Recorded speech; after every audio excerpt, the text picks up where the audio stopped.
Damai sejahtera Allah yang melampaui segala akal, itulah yang menguasai hati dan pikiran saudara-saudara di dalam Kristus Yesus Tuhan kita. Amin. Shalom. Horas.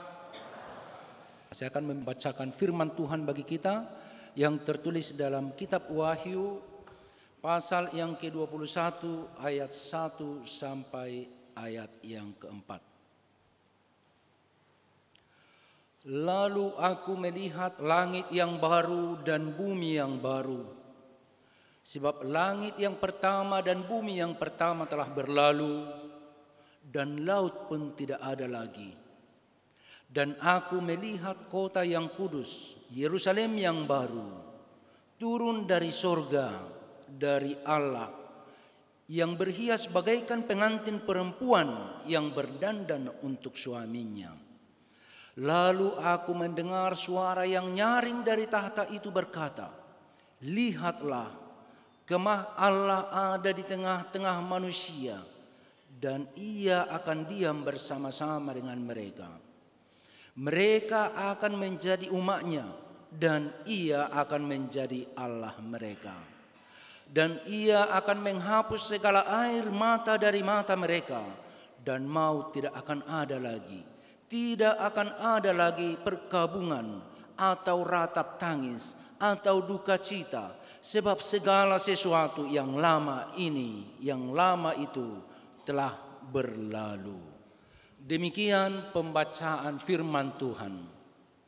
Umat yang dikasihi oleh Yesus Kristus, saya sungguh-sungguh berbahagia bisa bersama-sama dengan umat Tuhan, umat pilihan Tuhan, umat yang berbahagia, nomor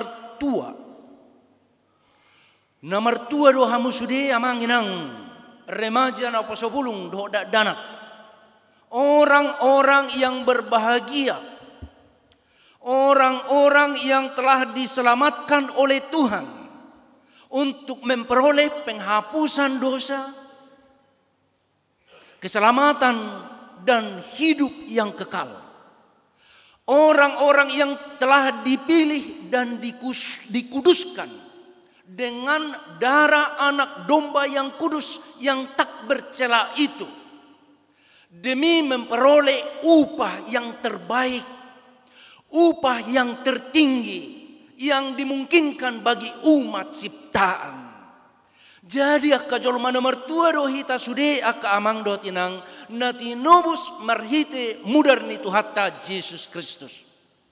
Untuk itu harus kita rayakan, itu harus kita syukuri, dan itu harus membuat kita melangkah dalam kehidupan ini dengan penuh sukacita, dengan semangat. Hari ini adalah minggu terakhir tahun gerejawi, ujung tahun perhuriaun. Kita telah menjalani 1 tahun gerejawi, 12 bulan, dan kita sudah melalui banyak hal. Sekarang kita sampai di akhir tahun. Minggu depan kita akan masuk ke tahun baru gerejawi. Hari Minggu kita akan merayakan Advent yang pertama.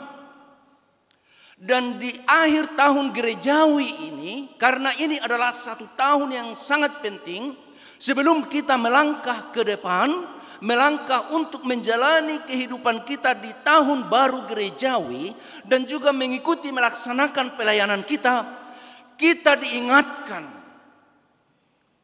diingatkan akan kematian. Tadi kita sudah mendengarkan warga jemaat kita yang dipanggil oleh Tuhan dalam 1 tahun ini. 6 orang. Relatif muda. Ada yang berumur 15 tahun, 23. Paling tua 67 tahun. Hal ini mengingatkan kepada kita bahwa hidup kita ini bukan kita yang menentukan. Dan mungkin ada juga saudara-saudara kita, teman kita, teman satu kampung, satu lingkungan yang meninggal. Hal ini mengingatkan kepada kita bahwa bukan kita yang menentukan waktu kita. Dan hidup kita di dunia ini sangat terbatas. Sangat terbatas. Dalam minggu terakhir tahun gerejawi, ujung tahun Parhuriaun, kita diingatkan juga akan kematian kita. Memento mori. Ingot ari hamamatem. Yang menunjukkan bahwa kita juga semua akan mati, cepat atau lambat. Kita tidak mungkin tetap bertahan di bumi yang fana ini. Hidup kita di sini akan berakhir. Soal waktunya dan bagaimananya kita tidak tahu. Tetapi sebelum semuanya itu terjadi dalam hidup kita, Tuhan menginginkan supaya kita mengetahui akan cinta kasih-Nya yang sangat besar kepada kita semua. Tuhan menginginkan agar kabar baik, kabar sukacita, berita keselamatan, Injil keselamatan dalam Yesus Kristus benar-benar kita hidupi, benar-benar mendarah daging bagi kita, sehingga apapun yang terjadi, kita ingat, apapun yang terjadi, kita tidak perlu takut dan khawatir. Dan itulah yang ditunjukkan melalui nats firman Tuhan dari kitab Wahyu. Satu kitab apokaliptik. Apokaliptik itu adalah teks-teks, kitab apokaliptik itu adalah teks-teks yang menyingkapkan sesuatu yang rahasia, menyingkapkan sesuatu yang belum terjadi. Dan salah satu kitab apokaliptik adalah kitab Wahyu ini, yaitu kitab penyataan Allah kepada umat manusia melalui hambanya yang bernama Yohanes di Pulau Patmos. Saya sampaikan sedikit latar belakangnya, konteks atau sitz im Leben dari teks ini, yaitu bahwa pada abad yang pertama kekristenan, pada abad yang pertama kekristenan itu tantangan begitu berat. Tantangan bagi orang Kristen itu sangat berat. Orang Kristen itu dikejar-kejar, disiksa, bahkan tidak sedikit yang dibunuh. Terutama pada masa pemerintahan Kaisar Domitianus. Kaisar Domitianus yang berkuasa dan yang begitu narsis, yang begitu membesarkan dirinya, yang ingin mencari kesenangan dirinya sekalipun itu at the cost of the suffering of other people, dengan membuat orang lain menderita. Dia mendirikan patung dirinya sendiri untuk disembah sekalipun dia masih hidup. Dan setiap orang yang tidak mau menyembah dia akan dihukum. Dihukum mati, dihukum gantung, dihukum bakar. Dan banyak orang Kristen yang mengalami itu. Karena orang Kristen memahami hanya satu Allah. Kasihilah Tuhan Allahmu dengan segenap hatimu, dengan segenap jiwamu, dan dengan segenap kekuatanmu. Tidak ada Allah lain yang harus disembah. Mereka pegang teguh itu. Banyak orang Kristen yang memegang teguh itu. Tetapi banyak juga yang gampang menyerah, yang imannya adalah iman bulung nemotung. Tahu kan bulung nemotung? Yaitu sia logo mangulus batu si maibana. Iman yang suam-suam kuku. Iman yang penuh dengan kebimbangan dan keraguan. Tetapi orang-orang yang bertahan sampai pada akhirnya, sampai pada kematiannya, merekalah orang yang berbahagia. Nasidado jolma nomor 2. Jala iman na pinatuduhon ni debata marhite pangukapon nato si Yohanes di Pulau Patmos. Supaya mereka kuat, supaya mereka mampu menghadapi tantangan, rintangan kehidupan, bahkan ancaman kehidupan. Lihatlah apa yang akan terjadi. Jadi kalau kita ingin amang-inang, kita baca mulai pasal yang pertama sampai pasal yang ke-22. Ini kitab apokaliptik ini sangat menarik dan menunjukkan kepada orang-orang Kristen apa yang akan Tuhan jadikan, apa yang akan Tuhan tentukan, apa yang terjadi nanti sesuai dengan ketentuan dari Tuhan. Dan salah satu adalah seperti nats firman Tuhan pada hari ini. Aku melihat langit yang baru dan bumi yang baru, seperti kemah, seperti kota Yerusalem yang baru, yang turun dari langit ke bumi untuk berdiam di tengah-tengah umat manusia.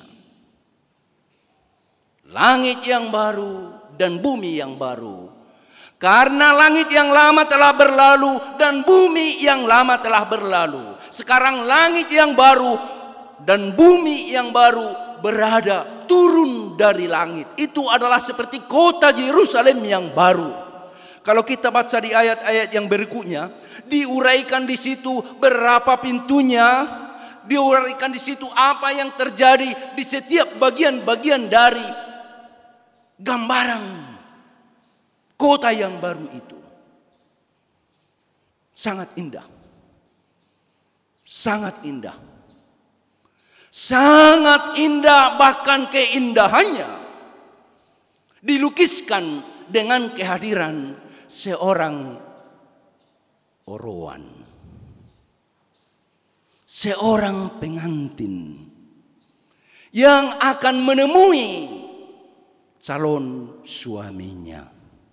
Seperti sebuah pernikahan bagi amang-inang yang sudah menikah. Ingat masa pernikahanmu. Adakah hari yang lebih indah dari hari pernikahan itu? Saya yakin tidak ada. Hari pernikahan adalah hari yang paling indah, di mana cinta kasih laki-laki dan perempuan dipersatukan oleh Allah dalam pernikahan kudus. Itu yang paling indah, dan itulah gambaran kehadiran seorang pengantin perempuan dengan pakaiannya yang demikian indah akan bertemu dengan suaminya. Demikianlah digambarkan kehadiran kota Yerusalem yang baru itu, yang datang dari atas dan akan bertemu dengan umat manusia yang telah dipilih oleh Tuhan, seperti saudara dan saya. Tuhan akan diam di tengah-tengah mereka, dan di sana dikatakan, Ia akan menghapuskan segala air mata mereka, dan maut tidak akan ada lagi. Tidak akan ada lagi perkabungan seperti yang dialami oleh saudara-saudara kita yang kehilangan anggota keluarga atau sahabat atau teman. Tidak akan ada lagi perkabungan atau ratap tangis atau duka cita, sebab segala sesuatu yang lama itu telah berlalu. Dan kalau kita baca di ayat 5 dikatakan, lihatlah, aku telah menjadikan segala sesuatu baru. Amang-inang, remaja na poso bulong, anak-anak sekolah minggu, tentunya ini adalah satu visi, penglihatan Tetapi visi yang datang dari firman Tuhan adalah kebenaran. Itu bukan hayalan semata, tetapi itu adalah kenyataan yang akan datang. Karena itu adalah kebenaran yang harus kita terima dengan iman kepercayaan kita. Supaya kita kuat. Supaya kita kuat menghadapi realitas apapun dalam kehidupan ini. Hira namangaton patumonani emedoi. Seperti kita memakan buah pertama. Jika kita percaya bahwa Yerusalem yang baru itu benar-benar akan datang kepada kita nantinya, mulai sekarang kita juga sudah harus bisa menikmatinya. Hidup sebagai warga kerajaan Allah yang tinggal di Yerusalem yang baru, yang penuh dengan damai sejahtera, penuh sukacita, tidak ada tangisan, tidak ada air mata, tidak ada perkabungan, tidak ada perkelahian. Sekalipun dalam realitas hidup dunia seperti sekarang ini yang full of mess, penuh dengan kehancuran, kita tahu apa yang terjadi sekarang di daerah Palestina, di daerah Gaza, dengan perang antara Israel dan kelompok Hamas, pemerintahan Hamas di Palestina. Bayangkan sampai sekarang sudah lebih dari 15.000 orang yang meninggal hanya dalam waktu 6-7 minggu. Perhitungan dari penelitian yang terpercaya, kematian anak-anak dalam jangka waktu 7 minggu ini melebihi jumlah anak-anak yang mati dibandingkan perang di Ukraina yang sudah hampir 2 tahun. Bayangkan hanya dalam waktu 7 minggu. Betapa banyaknya di sana air mata, tangisan, penderitaan, jeritan. Bagaimanakah mereka mampu melihat langit yang baru dan dunia yang baru, bumi yang baru dalam situasi dan kondisi seperti ini? Sekarang Sekretaris Jenderal Dewan Gereja-Gereja Lutheran Sedunia sedang berada di daerah kita ini. 3 minggu di PR Raja. Sekarang berada di kota Medan. Berkhotbah di HKBP Medan, di GKP Medan Kota. Beliau menceritakan betapa pahitnya penderitaan orang-orang di Gaza yang juga dilayani oleh Gereja Lutheran Sedunia, termasuk kita, termasuk HKBP, turut melayaninya melalui persekutuan gereja-gereja Lutheran Sedunia. Di sana setiap hari tangisan, jeritan, mereka lapar, mereka haus, dan ketika mereka sakit tidak ada tempat untuk berobat. Tidak ada tempat untuk melarikan diri. Mereka seperti terkepung. Itu bukan hanya orang Islam. Itu banyak juga orang Kristen. Di situ, di Palestina, menjadi korban. Songonima situasi nan Eropa ni hala Kristen abad na parjoloi.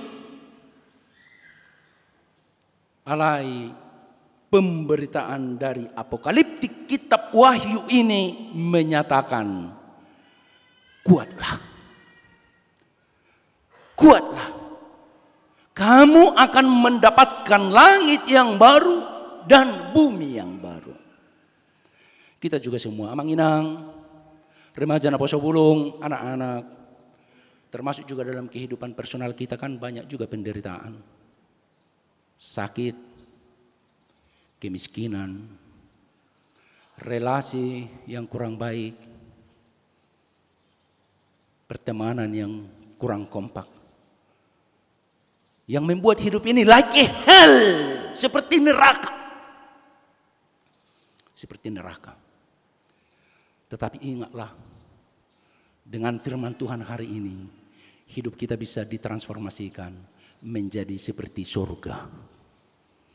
Itu kan seperti surga itu, Yerusalem yang baru. Seperti sorga di mana tidak ada lagi tangisan, di mana tidak ada lagi kebencian, di mana tidak ada lagi penderitaan, dan tidak ada lagi peperangan. Itulah yang membuat orang Kristen mula-mula kuat menghadapi kekuasaan Kaisar Domitianus. Dan semoga kabar baik ini juga akan membuat kita kuat ya, Amanginang. Kita semua kuat apapun yang terjadi dalam hidup ini. Apalagi kita sadar kalau Allah memang hadir di tengah-tengah kita.